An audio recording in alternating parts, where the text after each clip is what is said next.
하나님 감사합니다. 장마 기간이지만 오늘 또 날씨가 모처럼 좋아져 또 사랑하는 우리 성도님들 함께 뵙고 일상 속에서 특히 직장의 업무 가운데 잠시 시간을 쪼개어 내가 일하는 것, 내가 살아가는 것, 그리고 내가 향하는 것 다 주님의 것입니다 라고 고백하기 위해 우리가 모였습니다. 주님 오늘도 우리를 붙잡아 주시고 주님을 예배하는 자들에게 하나님의 주인 되심과 그분의 뜻을 보여주셔서 우리로 묵묵히 주님의 사랑 안에 푹 안겨서 주님의 길을 걸어가는 귀한 은혜 더하여 주시옵소서. 또 사랑하는 우리 조인 집사님 함께 한 지 10년쯤 되는 이 시점에 또 하나님께서 새로운 비전을 주셔서 또 새로운 곳을 섬기게 해주기 위해 잠시 경남 집으로 이동케 해 주셨음을 압니다. 계획이 있으시고 언제나 뜻하심을 보여주시는 하나님, 우리 조인 집사님 또 경남 지부에 들어갔을 때 믿음의 자녀로서 그곳에서 신음하고 고통하며 삶의 무거운 짐으로 지쳐있는 자들에게 예수의 향기를 흘러냄을 통하여 특히 부하 직원들에게 하나님의 깊은 사랑을 보여줌을 통하여 따뜻함과 웃음과 안식이 가득할 수 있는 경남 지부 그리고 우리 집사님의 삶 되어줄 수 있도록 그래서 하나님 우리 조인 집사님에게 능력을 갑절로 더하여 주셔서 그곳에서 능히 그 일을 감당하시도록 주님 사용하여 주시옵소서. 주께서 우리 사랑하는 지체들 오늘도 하나님 말씀 듣고 나아갈 때 주님이 주시는 은혜로 인하여 일어나게 하심을 그리고 세워주심을 믿사오며 살아계신 예수님의 이름으로 기도합니다. 아멘. 예, 제가 한번 말씀을 좀 드린 것 같긴 한데요.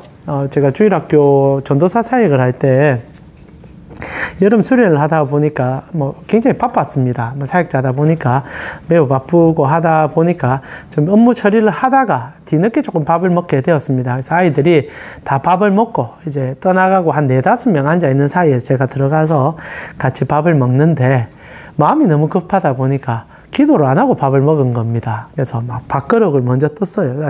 밥그릇을 뜬 게 아니라 숟가락을 먼저 떴어요. 숟가락 딱 뜨고 밥을 먹으니까 앞에 앉아있는 그 이제 학생들, 아직도 기억이 나요. 그 아이들이 눈을 동그랗게 뜨면서 묻는 거죠.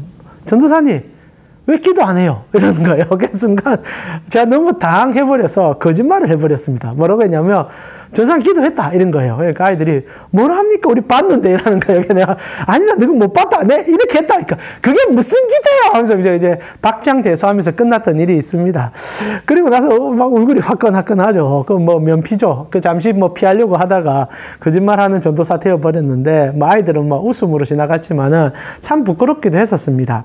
근데 한편 돌아서면서 식사기도라는 게 필요합니다. 여러분, 그래 해야 되는 일이죠. 근데 식사기도 왜 하십니까?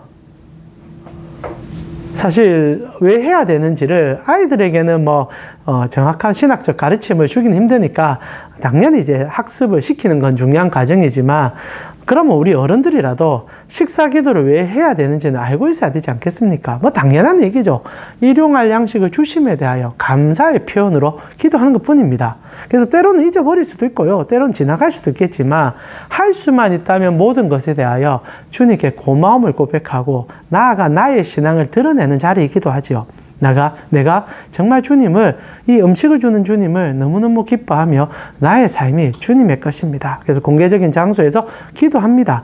물론 안 한다고 하여 문제되진 않습니다. 그리고 꼭 해야만 하는 것도 아닙니다. 안 한다고 하나님께서 너 신앙이 왜 극다야 그렇게 하지도 않을 겁니다. 그러나 내가 좋아하는 주님, 그리고 내가 믿는 신앙, 그리고 내가 살아가는 삶의 터전이 주님의 것임을 알기에 하나의 신앙적 고백 차원에서 제가 기도를 하게 된다는 거죠. 오늘 본문은 그런 이야기입니다. 예수님의 제자가 손을 씻지 아니하고 밥을 먹었습니다. 그런데 유대인 간습법 안에는 손을 씻고 당연히 밥을 먹어야 되는데 그럼 부정이 몸 안으로 들어가는 거라고 생각했기 때문에 그거에 대하여 종교인들이 책망을 하게 되죠. 그래서 예수님께서 발칵 뒤집어진 겁니다. 그리고 나서 굉장히 강하게 정죄하고 그들의 위선과 거짓에 대하여 고발하는 얘기가 시작됩니다. 한편으로 좀 부담스럽습니다. 생각해보면 예수님께서 조금 융통성이 있으시며 저처럼 그래 그 중요하긴 하지만은 때로는 잊어버릴 수 있지 않느냐. 사람이 그 정도 여유를 가져야지 하고 지나가도 되는 문제인데 꽉 집어낸다는 겁니다. 그게 왜 잘못됐어? 다이 못 봤어? 그리고 너희 그런 식으로 하는데 너희 속이 썩어 문드러지는데 기껏 손 하나 씻는다고 너 깨끗해질 것 같아? 너가 하나님과 떠난 자들 아니야? 라고 사실 요약해보면 굉장히 강한 언어로 종교인들을 책망하게 된다는 거죠. 이렇게까지 하실 이유가 있을까? 좀 안타깝습니다. 오늘날 목양의 현실을 살펴보면 예수님 같은 사람은 목양하면 안 됩니다. 성도 다 쫓아낼 거예요. 사람이 흠이 없고 실수 없는 사람이 어디 있습니까? 그리고 교회생활 오래 하다 보면 종교심이 생기다 보면은 좀 이제 종교적 관점, 율법적 관점으로 얘기할 수도 있습니다. 뭐 김 집사님, 이 집사님, 요즘 왜 새벽기도 안 옵니까? 뭐 서 집사님, 수요 예배 빠지면 하나님 기뻐하지 않습니다. 그리고 뭐 주일날 예배 드리는데 왜 지각하십니까? 이런 얘기 다 수시할 수 있습니다. 근데 목사가 눈 뒤집어서 언제 하나님이 그걸 원했냐고. 하나님의 나라가 그런 데 있냐고. 너 속이나 들어보라고 시커먼 놈아. 이러면 교회 다 떠납니다. 근데 오늘 예수님께서 정말 강할 정도로 뭐 정말 헌금행위까지 끄집어내면서 고르반이라는 그들의 종교생활까지 끄집어내면서 극단적으로 그들을 디스한다고 할까요? 요즘 평으로 함을 통하여 굉장히 무거운 분위기로 오늘 끌어가고 있다는 거죠. 그럼 예수님께서 왜 이렇게까지 온화하시고 사랑 많으신 예수님께서 이렇게까지 극단적인 반응을 보이게 됐을까? 여기에 복음의 핵심이 있기 때문입니다. 타협할 수 없는 어떤 가치가 여기 있기 때문에 예수님께서는 경기를 일으킬 정도로 강한 어감을 주고 이야기했다는 거죠. 자, 그러하기에 오늘 예수님께서 왜 이런 얘기를 했는지 단순히 이 본문뿐 아니라 이 종교인들과의 대화에 했던 패턴을 살펴보면서 우리 신앙을 다시 한번 점검해 보았으면 좋겠습니다. 오늘 본문이 시작되기 전에 예수님께서는 이미 종교인들과 여러 차례 대화를 나누었습니다. 마가복음만 살펴보더라도 적어도 두세 차례 이상 종교인들과의 대화 속에 주님은 본질의 회복을 계속 강조하는 이야기를 해줬다는 거죠. 가장 먼저 마가복음에서 예수님이 종교인을 만난 것은 2장입니다. 혹시나 여러분 성경 있으면 같이 좀 보시면 하면 좋겠지만 뭐 저희가 그러기는 쉽지 않으니까 마음의 성경을 펴시고 다 까먹을 겁니다. 걱정 안 하셔도 됩니다. 그래서 기억만 해 놓으시면 될 것 같아요. 2장에서 예수님께서 이제 그들과 첫 만남에 대한 구절이 16절부터 시작되는데 이렇게 되어 있습니다. 바리새인의 서기관들이 예수께서 죄인 및 세리들과 함께 잡수시는 것을 보고 그의 제자들에게 이르되 어찌하여 세리 및 죄인들과 함께 먹는가? 이게 마가복음에서는 이 종교인과의 첫 분쟁이었습니다. 그리고 핵심은 특히 이제 바리새인 중에 서기관들을 얘기하죠. 그러니까 바리새인 중에 바리새인이란 얘기예요. 굉장히 학식 있고 우리로 표현하며 배울 만큼 배운 가방끈이 온몸을 칭칭 감은 사람들이 예수님을 찾아가서 신학자들이 예수님께 이제 질문하는 거죠.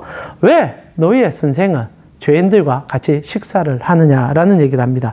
그때 예수님께서 처음으로 굉장히 강한 얘기를 하세요. 17절에 예수께서 들으시고 그들에게 이르시되 건강한 자에게는 의사가 쓸데없고 병든 자라게야 쓸데있느니라. 나는 의인을 부르러 온 것이 아니요 죄인을 부르러 왔다라고 얘기합니다. 그래서 메시아 대신 당신께서 해야 되는 사역이 죄인들을 회심시켜 하나님 나라로 데려가는 사역이다라는 것을 얘기해 주죠.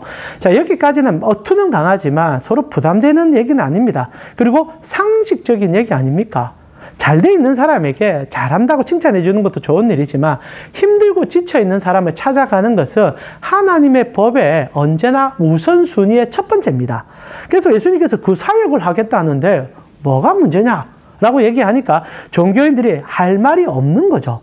너무나 상식적인 얘기에 그들의 신학적인 얘기는 그렇게 크게 반향을 주지 못했다는 겁니다.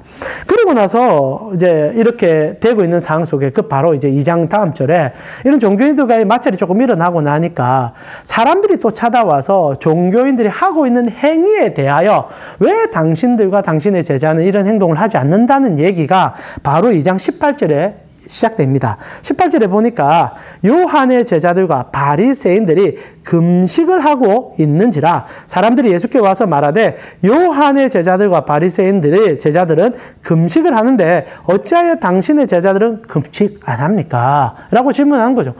사람들이 물어본 거예요. 종교인들도 아니고. 처음에 종교인들은 왜 죄인들과 세리들과 친분 관계를 유지합니까? 그래서 예수님이 나는 죄인들을 위해서 왔다. 거기까지는 괜찮았어요. 근데 사람들이 또 찾아와서 다른 이제 일부의 무리들이 찾아와서 왜 금식 행위 안 해요?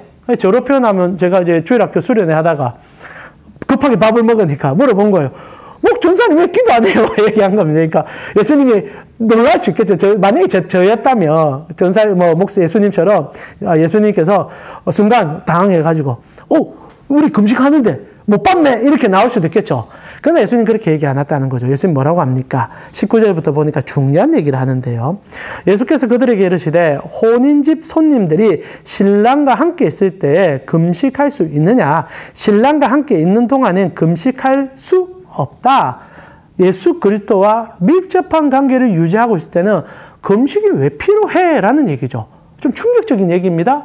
여러분으로 표현하면 신앙생활이 정말로 막 기쁨으로 그리고 주님과 밀접하게 붙어 있으면 특별하게 종교생활 안 해도 된다는 거예요. 기도도 그렇게 그리고 성경을 좀 덜 봐도 상관없다는 파격적인 얘기를 하는 겁니다. 이해가 됩니까? 예수님 더 알아가기 위해서 금식하고 예수님 더 경험하기 위해서 말씀 보고 신앙생활 해야 되는데 예수님의 얘기는 신랑이 함께 있으면 금식 안 해도 돼 라고 얘기하는 거예요. 근데 언제 금식해야 되느냐라는 얘기를 해주는 게 이제 문제가 되겠죠. 그게 20절입니다. 다 아는 구절 아닙니까? 그러나 신랑을 빼앗길 날이 이르르니 그 날에는 금식할 것이다 라고 얘기합니다. 신랑을 빼앗길 날이 올 거니 그 날에는 금식을 해야만 한다. 이 무슨 말 같아요? 1차적으로 예수 그리스도께서 십자가에 죽으심으로 우리를 떠나시는 그 날부터 우리는 금식해야 된다라고 해석도 가능해질 것 같긴 합니다. 그러나 그러하기에는 지금 예수님께서 여러분 안에 들어와 계시잖아요. 여러분 예수 믿으셨잖아요. 그리고 성령님이 내주하십니다. 여러분이 주라고 고백할 수 있는 것은 본연적 힘으로 불가능합니다. 여러분이 예수님을 사랑하는 것, 그것도 여러분의 의지로 되는 게 아니에요. 주께서 이미 선택하셨고 그의 영을 여러분 속에 부어주심으로 여러분이 때로는 의심이 들고 때로는 갈등이 돼도 여러분은 주님의 자녀인 겁니다. 그래서 주님은 여러분과 함께 하고 계세요. 그러면 꼭 금식 안 해도 된다는 거죠. 그러나 금식을 할 날이 있다는 겁니다. 이 말씀은요, 억지로 우리가 종교적 행위를 할 필요는 없지만은, 복음이 힘을 잃고 예수님과의 관계가 멀어질 때는 정말 간절하게 금식하며 기도할 필요가 있다는 거죠. 자, 이렇게 볼 때 여러분의 개인적 문제를 가지고 금식하는 게 나쁜 것은 아닙니다. 그러나 주님이 진짜 원하는 금식은 상한 감정과 세상의 눈물과 아픔이 일어날 때, 세상이 복음과 결별하기 시작할 때 딱 지금이에요. 딱 지금 이 시점입니다. 세상이 교회를 향하여 손가락질을 하고 도덕성은 땅에 떨어져 복음과 상관없는 삶을 사는 이 시점에는 금식해라 얘기합니다. 그래서 성도의 기도 행위는 나의 유익과 나의 개인적인 삶의 바탕도 있어서 하겠지만 주님이 진짜 원하는 그의 교회는 이 세상을 가슴에 품고 예수 그리스도와 결별하고 있는 세상을 바라보며 공의와 정의와 도덕이 사라지는 이 세상 속에 참된 눈물을 흘리는 성도가 되어야 하지 않겠냐는 우리에 대한 사명과 소명에 대한 이야기를 해주고 있다는 거죠. 그러나 바리새인들은 교회 안의 신앙을 지속하기에 이 말을 이해를 못하는 겁니다. 나아가 우리도 똑같아요. 교회 안의 신앙으로 몰입하여 세상과 교회가 분리되며 예수님이 하는 말이 이해가 되지 않습니다. 사랑 우리 캠프 선교 지체 여러분, 그래하면 주님께서 죄인들의 식타 자리에 함께 간다는 얘기도 오늘날 우리로 해석한다면 단순히 힘든 지체들 그리고 죄인들의 삶 이런 것을 얘기하는 것이 아닙니다. 주님이 정말 원하는 것은 교회 안의 신앙으로서의 시작점은 있겠지만 정말 너희가 인정받고 보여야 되는 것은 죄인들의 무리속이 아니냐라는 교회론에 대한 이야기일 가능성이 매우 높다는 거죠. 자, 쉽게 설명하면 이런 거예요. 여러분이 캠프에 오셨습니다. 여러분의 직장 동료들을 봅니다. 조금 죄송한 표현이지만 대부분이 예수님을 알지 못합니다. 성경으로 표현한다면 우리는 그들을 죄인이라고 부를 수도 있습니다. 물론 그들은 죄인은 아닙니다. 그러나 은밀하게 하나님을 알지 못하는 그 죄를 따진다면 그들은 여전히 죄 가운데 살고 있습니다. 그러면 주님께서 무엇을 원하는가? 너와 내가 다르니까 우리는 다른 삶을 사는 거야. 그래서 나는 내 신앙생활 열심히 할 거니까 너희는 너희 마음대로 살아. 라고 얘기하는 게 종교인들이었다는 거죠. 우리는 우리끼리 잘 모입니다. 거룩한 사람들끼리 우리는 챙기고 있습니다. 그러나 예수님 얘기합니다. 그 사람들은 그 사람들끼리 잘하고 있잖아. 나는 진짜 나를 찾는 사람들에게 찾아온 거야. 그리고 그들은 대부분 다 하나님도 모르고 세상에 허덕이며 죄 가운데 살아가는 갈급함으로 살아가는 자들이야. 결국 처음에 바리새인은 종교인들과 예수님이 만나고 사람들의 질문의 핵심은 교회론이었어요. 오늘날 성도가 예수를 알 때 어떻게 살아야 되는 얘기를 풀어주기 시작했다는 거예요. 여러분은 죄인 속에 들어가기 위하여 예수를 믿은 겁니다. 물론 1차적으로 교회 안에서 훈련받고 교회에 대한 두 가지 철학을 늘 얘기해 드리잖아요. 첫 번째 뭡니까? 보육소입니다. 우리가 아직 예수를 잘 모르고 연약할 때는 교회는 공동체를 통하여 보호해 줍니다. 신앙의 증진을 시켜줍니다. 그러면서 두 번째 역할, 훈련소죠. 잘 훈련시켜서 여전히 맞죠? 그 늑대의 입속에 들어가고 있는 양들을 찾기 위하여 훈련받아 여러분의 일상적인 직장 속에 들어와 그 하나님의 잃어버림을 나타내는 것. 그래서 신랑이 빼앗긴 날이 있는 이 캠프 안에서 울며 금식하며 여러분 생계가 힘들어서 기도할 수 있습니다. 그러나 정말 예수님이 원하는 것은 여러분이 캠코를 위해서 얼마나 기도하고 있는지를 묻는 것 같아요. 한번 스스로 물어보세요. 나는 나의 삶 속에 내 직장을 위하여 얼마만큼 기도하고 있었던가? 잘 안 되더라고요. 잘 안 됩니다. 그래서 우리가 신앙의 깊음으로 들어갈 때 우리가 또 구별되고 또 쪼개진, 구별이라는 표현이어서 좋은 표현은 아닙니다. 하는 건 아닌가 싶기도 합니다. 자, 이렇게 예수님이 얘기하니까 자기들의 공동체를 지키려고 했던 성도들은 반항심이 일어나기 시작하는 거죠. 이게 어찌 보면 우리가 지금 접하고 있는 한국 교회 현실과 비슷한 것 같아요. 교회를 자꾸 문을 허물라고 주님은 얘기합니다. 코로나를 주심을 통하여 교회 안의 신앙을 한번 박살냈습니다. 정말 무섭지 않아요? 코로나 이후로 한국 교회의 전 세계 교회의 모든 패턴 다 바뀌어버렸습니다. 이제는 건물 안의 신앙이 사실 좀 무용하다라는 인식이 성도들 안에 전면적으로 다 깔려버렸어요.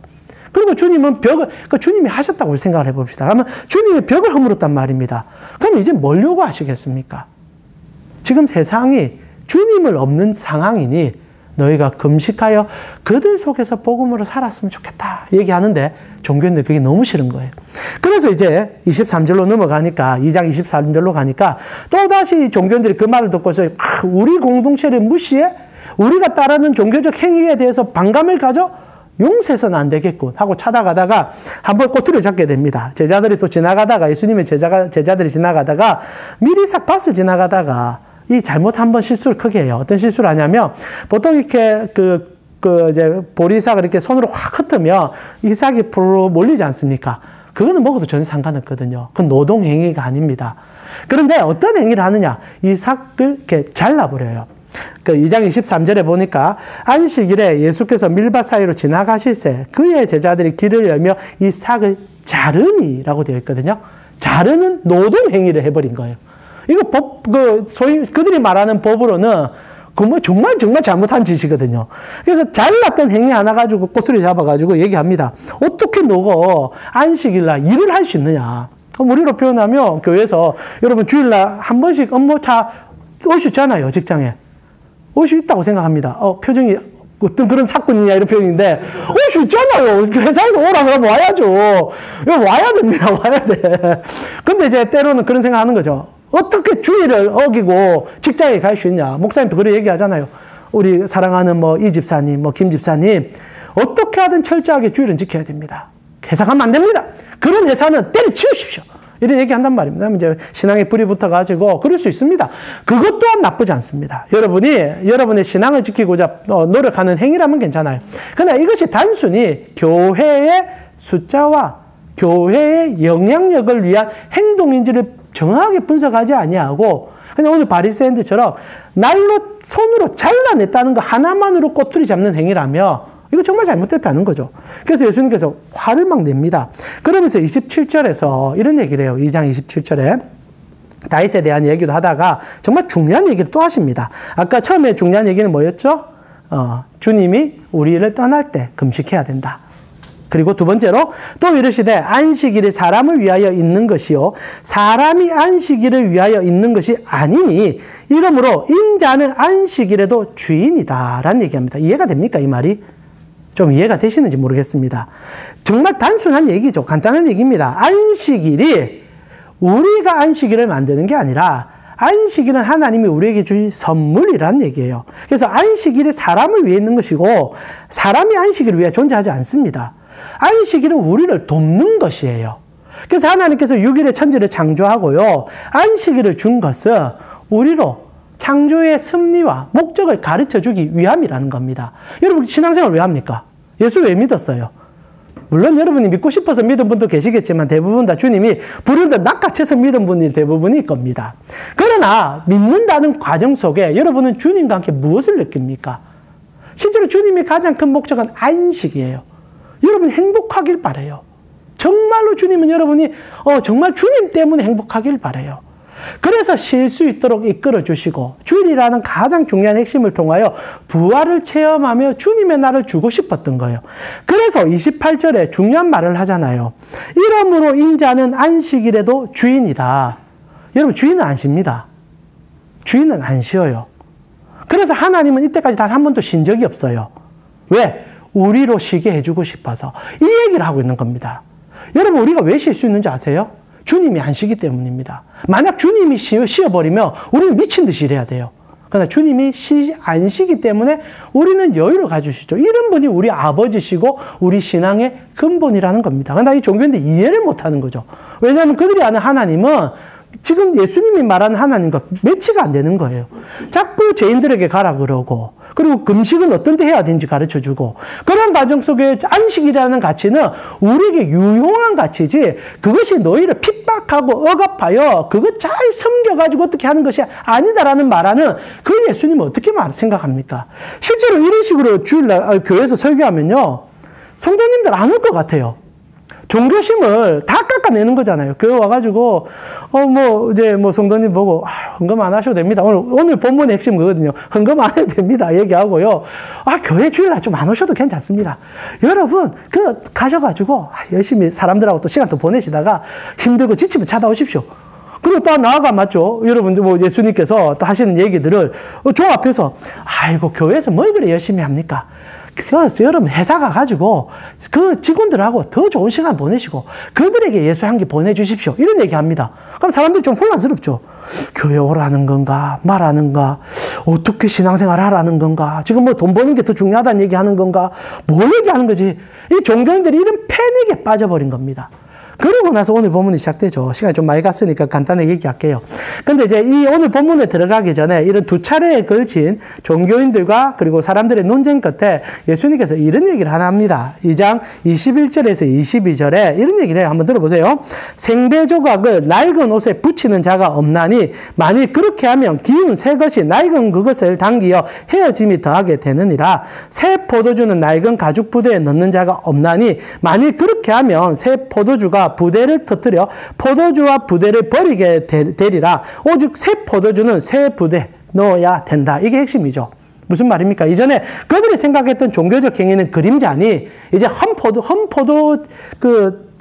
틀은 버리고 이제 예수라는 틀 안에 들어가서 그분과 호흡하는 세상을 봐라. 이게 사실 예수님 정말 하고 싶은 얘기예요. 사실 늘 결론은 단순합니다.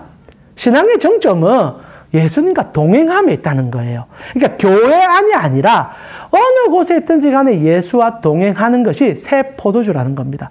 모든 곳에 주님과 함께 할 수 있다면 그리고 특별히 주님이 사랑하는 곳에 우리가 가야만 한다면 여러분의 일터가 주님의 몸된 교회가 될 수 있고 여러분이 속한 가정이 주님의 교회가 되어질 수 있고 그리고 나아가 여러분이 주일날 가는 그 교회도 더 중요한 교회가 될 수 있다는 얘기를 새 포도주 털로 얘기하며 새 예수님을 통하여 그 은혜로 나아가는 얘기입니다.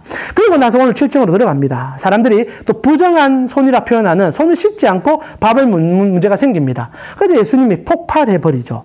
그리고 나서 그들이 그렇게 생각하는 종교회의, 실제로 성경에 나오는 얘기도 아닙니다. 손을 왜 씻느냐라고 질문하며 제사장들이 제2의 행위를 하기 전에 거룩함을 덧입고 하나님 앞에 자기를 드러내며 자기 안에 있는 것들을 그 하나님 앞에 고백한 다음에 행하기 위하여 하는 제사장들을 위한 행위였었습니다.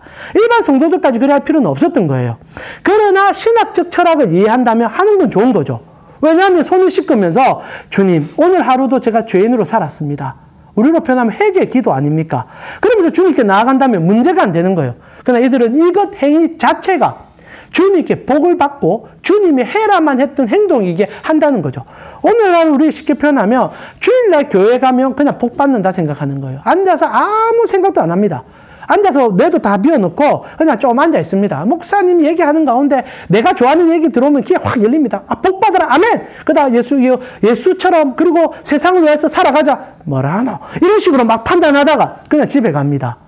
그러면 아무리 손을 씻든 예배 드리든 뭐 합니까? 진짜 예배의 행위는요. 왕 되신 주님을 나의 삶의 왕으로 섬기고 주님 말씀하여 주시옵소서. 그리고 그 말씀 잘 들어서 사랑하는 자들에게 나아가 그 말씀대로 살아내므로 복음의 은혜를 드러내는 게 우리의 예배의 가장 중요한 행위인데 예배만 참석하고 기도 모임만 참석하면 that's okay. 예수님께서 그걸 책망하는 거죠. 그리고 나서 극단적으로 그런 얘기합니다. 그들은 헌금생활 중에 고르반이라는 게 있었어요. 이게 뭐냐면 이제 부모님들이나 아니면 어떤 이제 가족들에게 줘야 될 어느 이제 유산은 아닙니다. 당연히 이제 가족 여러분 열심히 경제 활동하는 이유가 뭡니까? 가족들에게 좀 더 유익한 삶을 주기 위해서 하는 것도 있잖아요. 그게 전부는 아니겠지만, 근데 이제 유대인들은 그런 생계 비용까지 헌금하는 경우가 생기는 거예요. 특히 부모님을 공경해야 되는데 자기 자식들은 괜찮아요. 절대 그렇게 안 합니다. 그러나 언제나 그렇잖아요. 부모는 내리 사랑 아닙니까? 그러니까 부모에게 봉양해야 될 금액들을 고르반이라는 명칭을 가지고 헌금을 하는 거예요. 예수님 화가 난 거예요. 헌금하지 말라는 얘기입니다. 실제적으로. 그냥 부모님 고기 사줘. 부모님 떡갈비 사줘. 그거 준다고 주님이 좋아하겠느냐. 그 얘기입니다. 단순한 얘기 아닙니까? 여러분이 신앙생활을 할 때 내 가족, 내 친지, 나아가 내가 사랑하는 자들을 넘어서서 나와 함께하는 이 캔코의 직원들까지 그들을 바라보지 아니하면서 교회 안에서 종교적 열심을 내하고 헌금생활 열심히 하는 것 주님이 좋아하지 않는다는 거예요. 결국 이렇게 예수님의 패턴의 얘기는 하나의 목적을 향해 달려갑니다. 주님이 바라보는 것을 나도 함께 바라보자. 그게 성도의 기쁨이다. 그 얘기를 해주는 겁니다. 그래서 이 얘기를 외식이라는 표현을 통하여 우리에게 강하게 하는 거죠. 여러분 종교생활은 이 외식이라는 뜻이 뭔지 아십니까? 외식이란 말은요, 히포크리테스란 단어인데요. 이 말은 위선자를 나타내긴 하지만은 원어적으로는 배우를 나타냅니다. 흉내쟁이들. 신앙생활은 흉내쟁이가 아닙니다. 남들이 식사 시간에 기도하니까 나 기도하지. 남들이 교회 가니까 나도 가지. 우리 와이프가 주일날 참석하니까 잘 되니까 나도 참석하지가 아니라 흉내쟁이가 아니라 우리 신앙은 내가 주님을 만나는 거예요. 주님을 경험하는 겁니다. 그래서 꼭 안 해도 돼요. 그러나 너무 감격되면 하지 말아도 할 수밖에 없겠죠. 모든 신앙의 행위는 의무사항은 없습니다. 그러나 사랑으로서 할 수밖에 없도록 끌어가는 힘 아닙니까? 여러분 참 간사하게 우리는요 좋아하는 것이 있으면 우리 주머니가 텅텅 빌 때까지 다 씁니다. 다 써요. 근데 내가 너무너무 싫어하는 것에는 내 1분 1초도 쓰기를 아까워합니다. 신앙도 동일하다는 얘기를 주님이 해주고 싶다라는 거죠.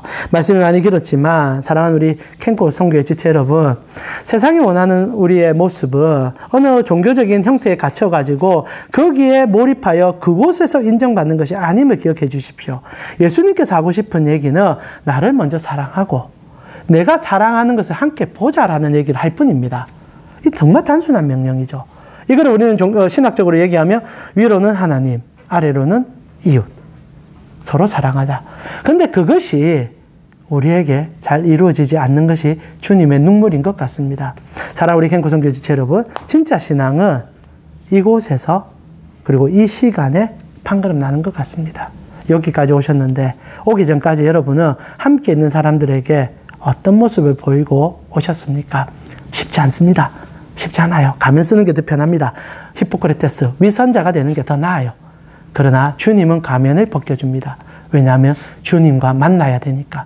만나셨다며 이제 벗은 가면으로 여러분의 이웃에게 진솔함으로 나아갈 때 복음으로 나아가는, 복음이 꿈틀거리는 은혜가 여러분 속에 있을 것입니다. 아이고, 오늘 시간 많이 갔습니다. 죄송합니다. 우리 조인 집사님 마지막 선물이라 생각하고 설교 준비했는데 예, 하여튼 가셔서 또 열심히 또 하시고 그곳에서 손과 빛의 사명 감당하기 바라봅니다. 우리 시간 같이 기도하면서 마무리합시다. 먼저 우리 저 경남집으로 이동하시는 우리 조인 집사님, 오늘 예수님의 사명을 가지고 갑니다. 그곳에서 주님의 낯을 보이는 귀한 우리 사역자 되게 해달라고 기도해 주시고, 우리 모두도 주님의 은혜 가운데 머물고 있는 형태와 위선적인 외식의 신앙이 아닌 정말 주님의 사랑을 삶으로 표현하고 나타내는 우리 되게 해달라고 기도하고 우리 마무리했으면 좋겠습니다. 같이 한번 기도 드리겠습니다.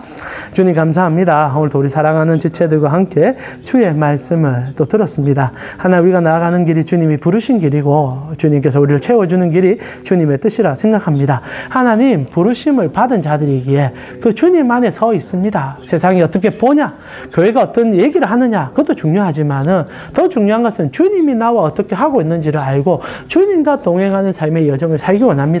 주님 때문에 저는 기도합니다. 주님이 주신 눈으로 세상을 바라보고 주님으로 섬기고 나아가기를 원할 뿐입니다. 주여, 그 사랑에 끊음이 없음을 아오니 더욱더 주님께 붙어서 주의 사랑으로 판단하고 주의 눈으로 바라보며 주의 뜨거운 가슴으로 나아가는 우리 캔코 선교의 지체들 될 수 있도록 인도하여 주시옵소서. 하나님, 오늘날 세상이 우리를 향하여 손가락질합니다. 돈만 좋아하는 존재들이다. 늘 자기들끼리 모여서 자기들의 힘을 가지고 폭력을 행한다. 손가락질합니다. 정말 바리새인을 향하여 주님이 했던 말을 지금 우리가 다 듣고 있습니다. 그래서 얼굴이 너무 부끄럽습니다. 주님의 말씀대로라면 지금은 금식할 때라는 게 느껴집니다. 지금은 기도할 때라는 게 느껴집니다. 우리 캔코 선교의 지체들도 아마 직장 생활하면서 나날이 힘들어지는 것을 느낄 것 같습니다. 저도 기억합니다. 10년 전에 캔코 처음 왔을 때는 캔코라는 이 공동체 전체가 그래도 믿는 자들에 대해서 좀 열려 있었던 것 같습니다. 우리 신우회에도 지원도 좀 들어오려고 했었고 장소 공개에도 좋았습니다. 광고판에 글을 올려도 사람들은 별말하지 않았습니다. 그러나 지금 금식할 때가 되었습니다. 글을 올리면 사람들이 싫어합니다. 종교행위 하지 말라 합니다. 모이는 것에 대해서 좋은 눈으로 보지 않습니다. 그리고 우리를 바라보면서 극단적 보수주의라 얘기하기도 합니다. 주님은 그런 분이 아니신데. 주님은 눈물을 흘리며 우리 지금 앉아있는 한 사람 한 사람을 지켜봅니다. 이제 너희가 나의 진실함을 보여줘야 되지 않겠느냐. 너희가 나의 눈물을 흘려줘야 되지 않겠느냐. 너희 한 사람으로 인하여 이 생각들이 다시 한번 변화되어야 되지 않겠느냐. 주여, 그 일을 위하여 쓰임받기를 원하여 모인 우리 지체들에게 하나님의 능력과 은혜와 힘을 더하여 주시옵소서. 지금은 우리 주 예수 그리스도의 은혜와 하나님 우리 아버지의 무한하신 사랑과 성령님의 감화, 감동, 교통케 하심이 주님의 강고판 됨을 잊지 아니하고 주님의 낯을 비추는 거울임을 기억하고 우리의 직장 속에서 예수 그리스도의 제자다운 삶을 살기를 원하는 캠코 선교의 지체들 머리 위에 지금부터 영원토록 함께 있을지어다. 아멘. 주님의 은혜로 살아내시길 바랍니다.